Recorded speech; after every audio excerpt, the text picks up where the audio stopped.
Well, Polaris blew us away with their new Matrix chassis. The 850 137, the BR1 they call it, this is the top of the line Mac Daddy when it comes to snowmobiles. It's the best handling trail snowmobile ever built. I'm confident in saying that.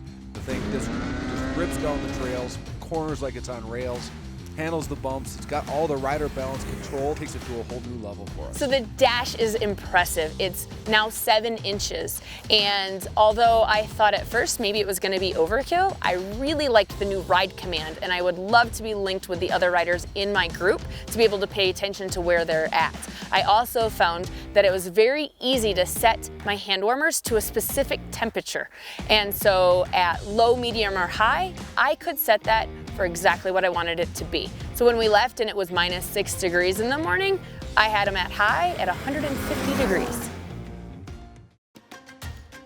The Polaris 850 Indy XCR 129, that is a great platform.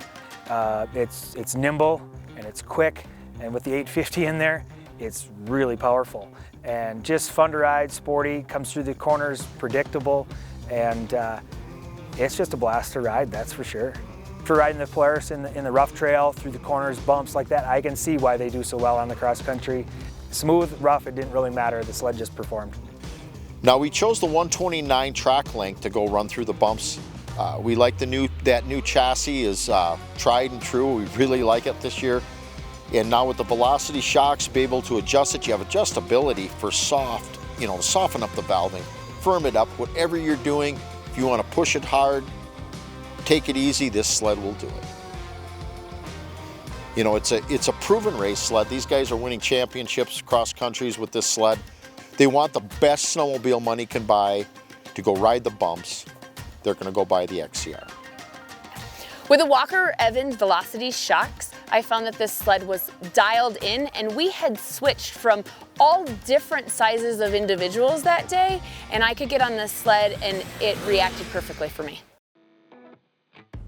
The Polaris 850 Matrix switchback in the 146, the one we took out now and we chose has a 2-inch paddle. Now this was a track that Polaris and Camso worked together to get a track that was just right. Because Polaris wanted something that was going to hook up good in the snow, but yet be real trail friendly. This sled is so much fun.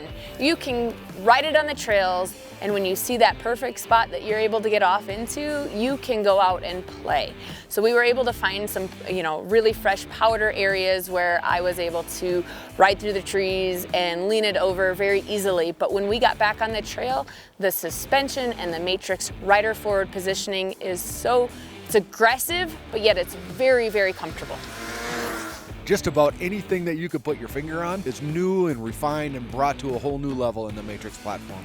It's technology that is just almost mind-blowing, and how well they've taken something is just minimal as hot grips to make us as riders enjoy it. Polaris RMK 850, we rode all the different tracks, but the one we really enjoyed was the 155 in this snow condition.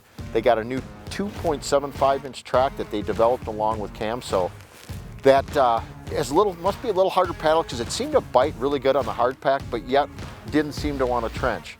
They put a new Q2 drive system, which is actually lowering the drivetrain about 10%, which makes it respond quicker, and you can feel it. I mean, the thing, you get after it and it responds very quick. So there's a lot of versions of that Q2 and for the belt drive throughout their whole system, but you gotta snow check it. That package is really nice, really well balanced. The Q2 just, as soon as you squeeze the throttle, it's just moving.